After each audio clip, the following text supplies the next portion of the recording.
Howdy y'all, and welcome to the MrMaple Show. I'm Matt, and we've got a special one here for you today. You'll definitely have to check out the corresponding podcast we did with Jay Sifford. We're here at Rhodwood at an amazing garden. Thanks for coming. It's always a pleasure. I really enjoy getting together with you guys and doing these podcasts. We can just talk about the beginning of the garden then, if you'd like. Yeah, let's get into it a little bit. I'll kind of let you do it crib style a little bit. Maybe you can explain to them what's going on here and this masterful creation. We talk about it a lot in the podcast, so you'll have to watch that. You get a lot of the key aspects of what you've kind of developed here.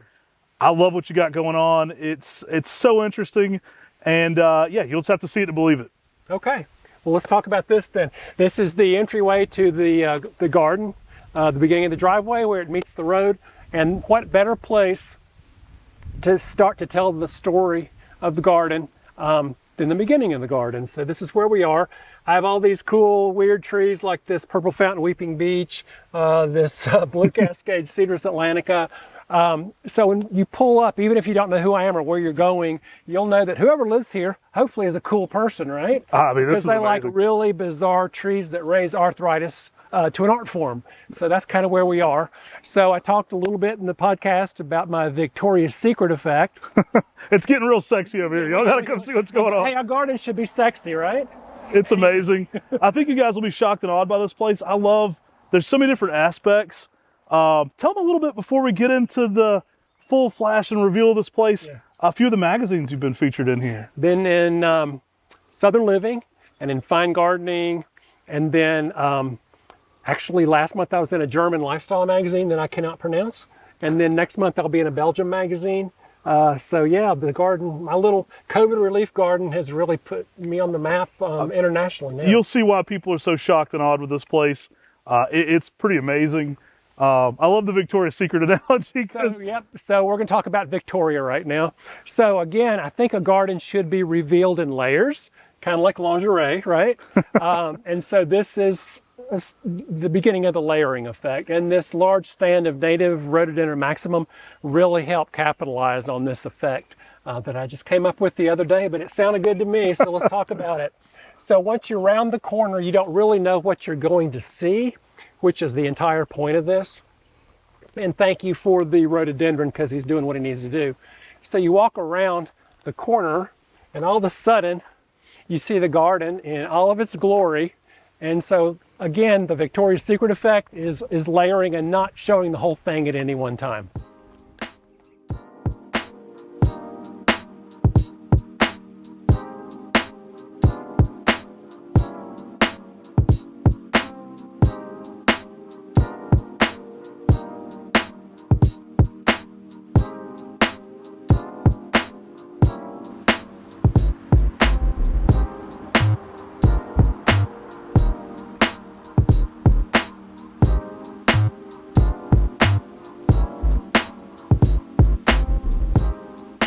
So tell me a little bit about all the textures you got going on here. There's so much different texture and color. Right, everything is really layered on top of each other. Again, we talked about immersive planting kind of close together. So I did establish a rhythm through this area, and that is what makes this entire area work, in my opinion. So we have the prostrate blue spruces. We have one here. We have one right behind us here. We have a third one down there. Again, that pulls the eye through the space. We've got some all gold juniper confertas here and then back there that really work. And then the heaths and heathers are sort of the same color. So that again uses color to pull your eye through. But blue foliage and purple flowers tend to be kind of the repeating element through here. But the other thing that makes this work with regard to rhythm, which is how we connect to a space, is these stone plants that are layered into the gravel walkway in certain intervals. And then I've also used the spheres, again, one of my favorite shapes. There's one there in the all gold juniper. There are two down here, again, to create that rhythm that we can react to with our own unique internal rhythm. Oh my goodness, I love this. It's absolutely beautiful. The eye's just wandering everywhere at once, but I love how it's masterfully planned out where it takes you. You kind of have to focus because there's a lot going on here, so you really have to use some tricks of the trade, to focus in on this. And then I've got some great maples too, like this beautiful Makawa Yatsubusa. One of my all-time favorites. I love this thing. I imagine with the color of this house, when this thing hits fall color, pretty special. Or even when it first comes out in the spring with that really, really light green against the black house. Oh, yeah. I did stain the house black because I really wanted it to be a great backdrop for the garden. So what's so interesting is that this time of year when everything is filled out, the house kind of recedes into the background. But when the leaves are gone and some of the foliage is gone, the house actually visually moves forward in sort of a ghostly type of apparition kind of thing, kind of vibe. And it's really interesting how the house reacts to the garden at certain times of the year. Oh, nice.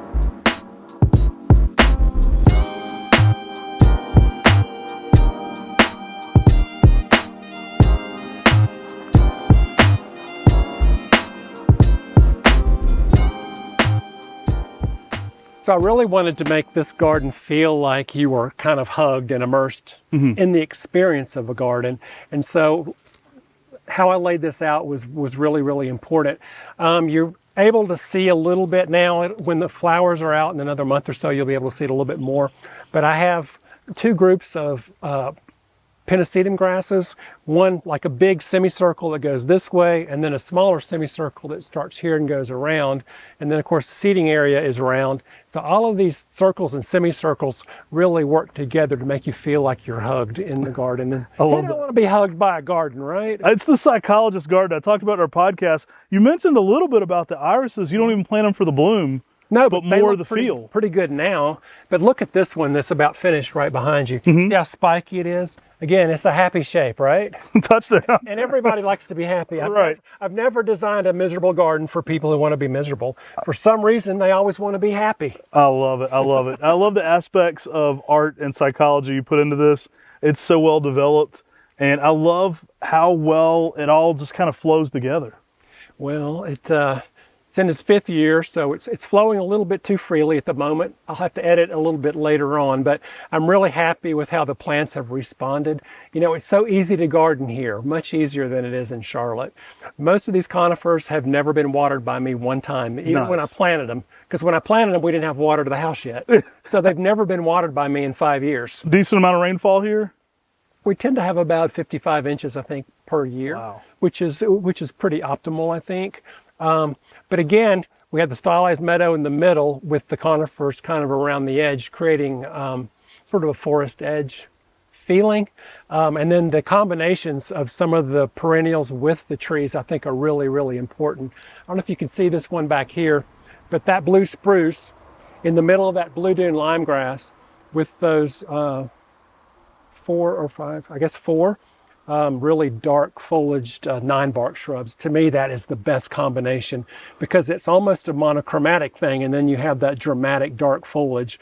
So I think shrubs and grasses and conifers can work so well together, and I think most people don't think that out enough. You mentioned this garden kind of hugs you, but it also, you mentioned the aspect of like the amphitheater feel to it in a way. And it's got to be great for guests because it's such a inviting environment, but it also has that big amphitheater. Like, you're kind of the stage here in your own amphitheater. You are the center of the stage, and then you have all these, the audience and the supporting cast. I love it. I love it. I love it. All right, guys, come on in here and check this out a little bit.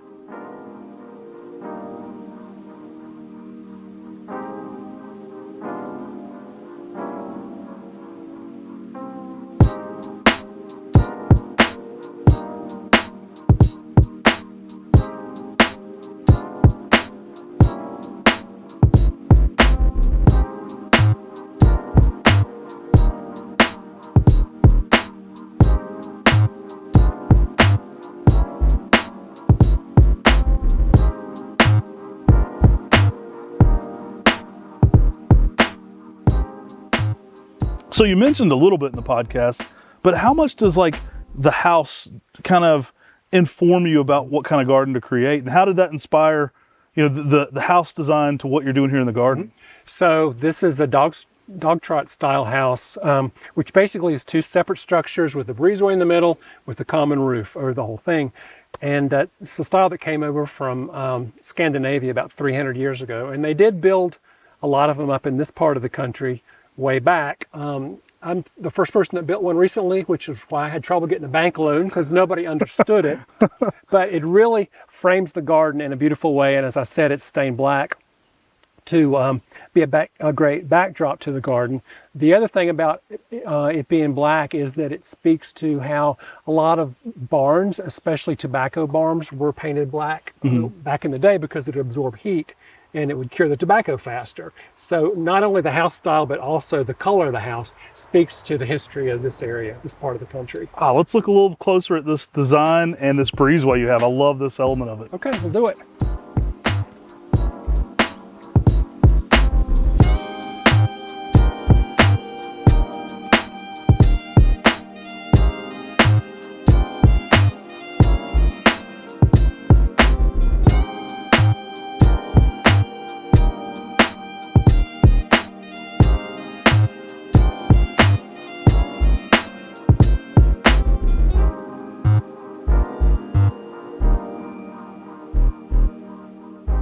All right, Jay, tell us a little bit more about this area we're in here. What were some of your inspirations in the art and also all this texture?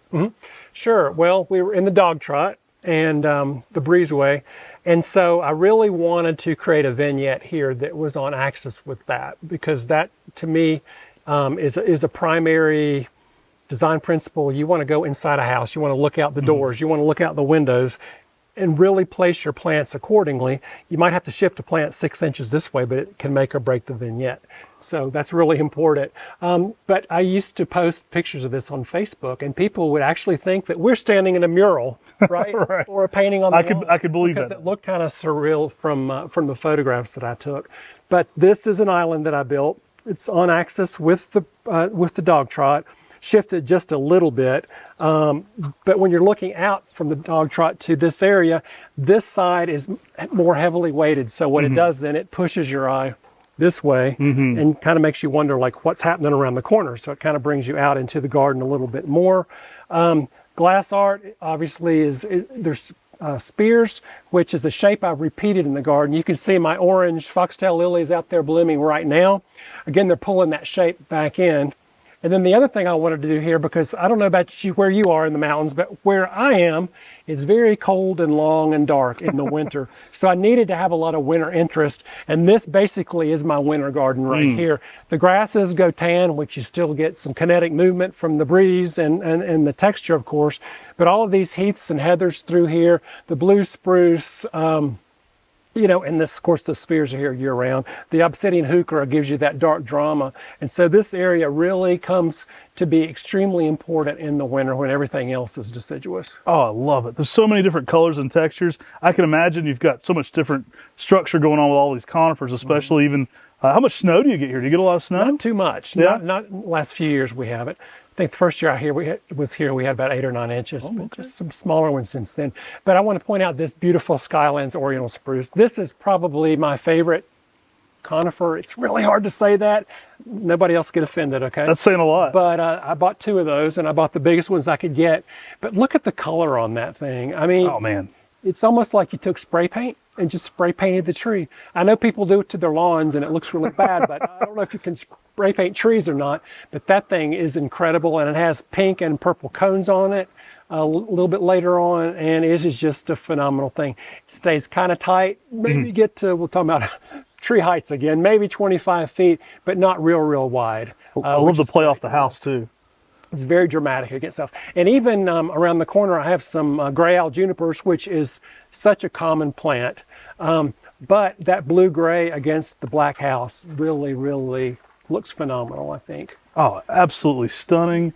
I haven't found a view here that I don't need to spend more time in. That's one of the things about this garden. It's like there's so many different aspects. It kind of slows you down. And I absolutely love what you're creating here. Yeah, thanks. You can come camp out anytime. I might just pull up over here in the fire pit or lay on the deck. We shot a podcast on the deck earlier, so relaxing. There's so many different views from here.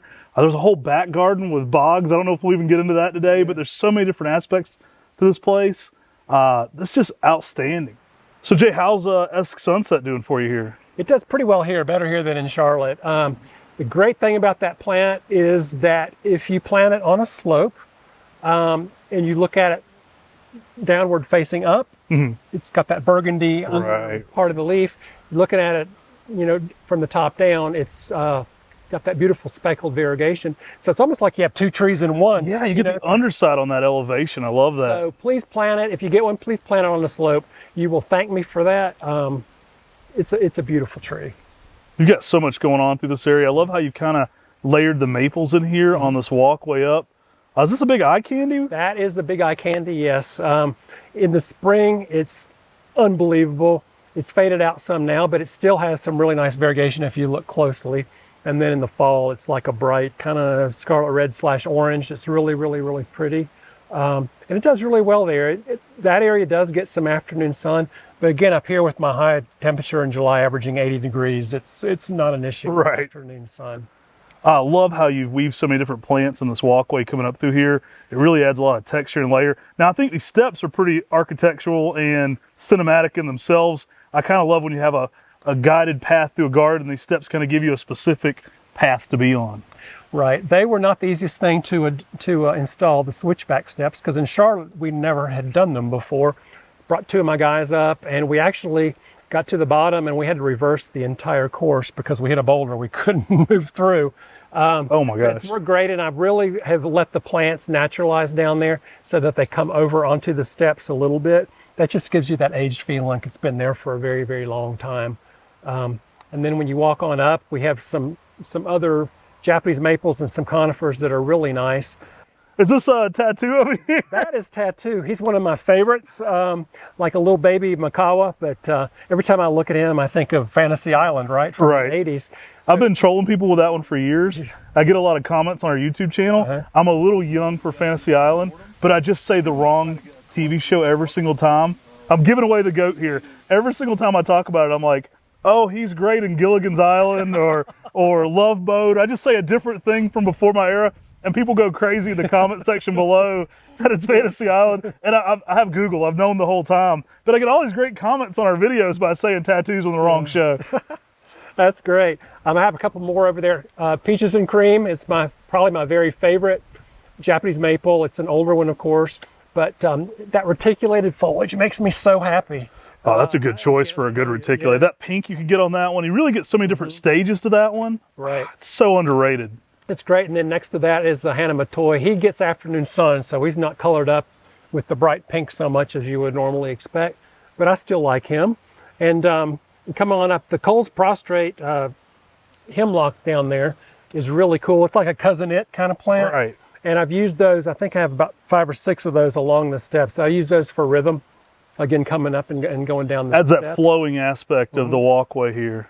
This one is Dragon's Fire. Okay. And that thing has grown like crazy. It's gotten so much wider. That's a really nice one. Shishigashira, how can you complain about Shishigashira? I mean, it's so consistent in the fall too. I love it for its durability, but also just kind of old reliable for fall color. And I like how the leaves are kind of curled up. But in Charlotte, that thing turns yellow in the fall. But up here, it is screaming scarlet red. It is the most beautiful thing. So I love that tree. This one is Trombley's Red Sentinel. If I have 2 of anything, it's got to be a popular really love one. it. And so this one is great for small spaces because it's a little bit tight. And then some of the conifers that I have here too, like this little guy is a white spruce called Humpty Dumpty. Oh, nice one. Look at this thing. Yeah, perfect. Is it not the cutest thing? And then Steve Bender picks on me all the time for my love of weeping Norway spruces, but this is a prostrate one here. He's just jealous in Alabama. I know he is, because he can't grow any of this. But look how it just hugs Humpty Dumpty there. Is that not just the coolest thing? And then we have, this is a sort of a low shrub form Oriental spruce that's great.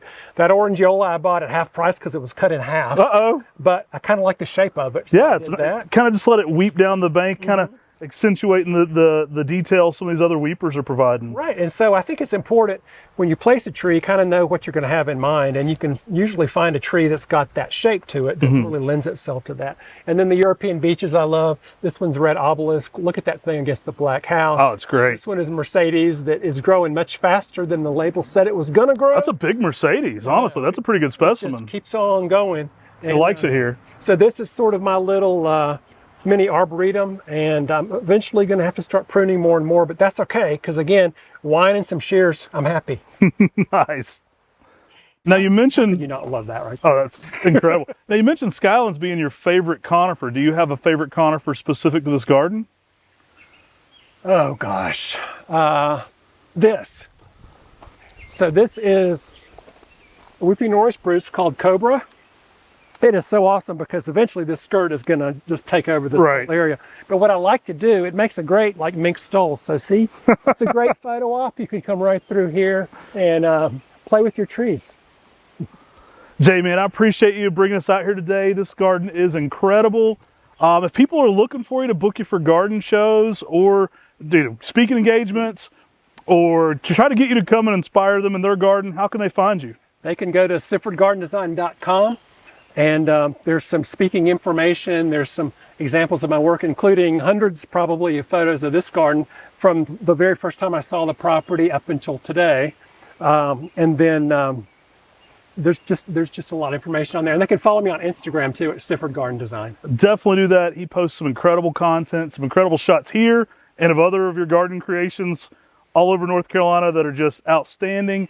I really appreciate you letting us hop on here today, walk around this garden. If you haven't, check out, second podcast we do with you. It's the only person we brought back twice. You guys requested it. So we've got 2 podcasts with Jay, one from about a year ago and then one we just did today. You'll have to check both those out. I love hearing his insights and gardening tips. They're so helpful for me. I know you guys will be blessed with them as too. Jay, thanks for letting us come and visit your garden today. Thank you. All right, y'all, take care. God bless and have a great day.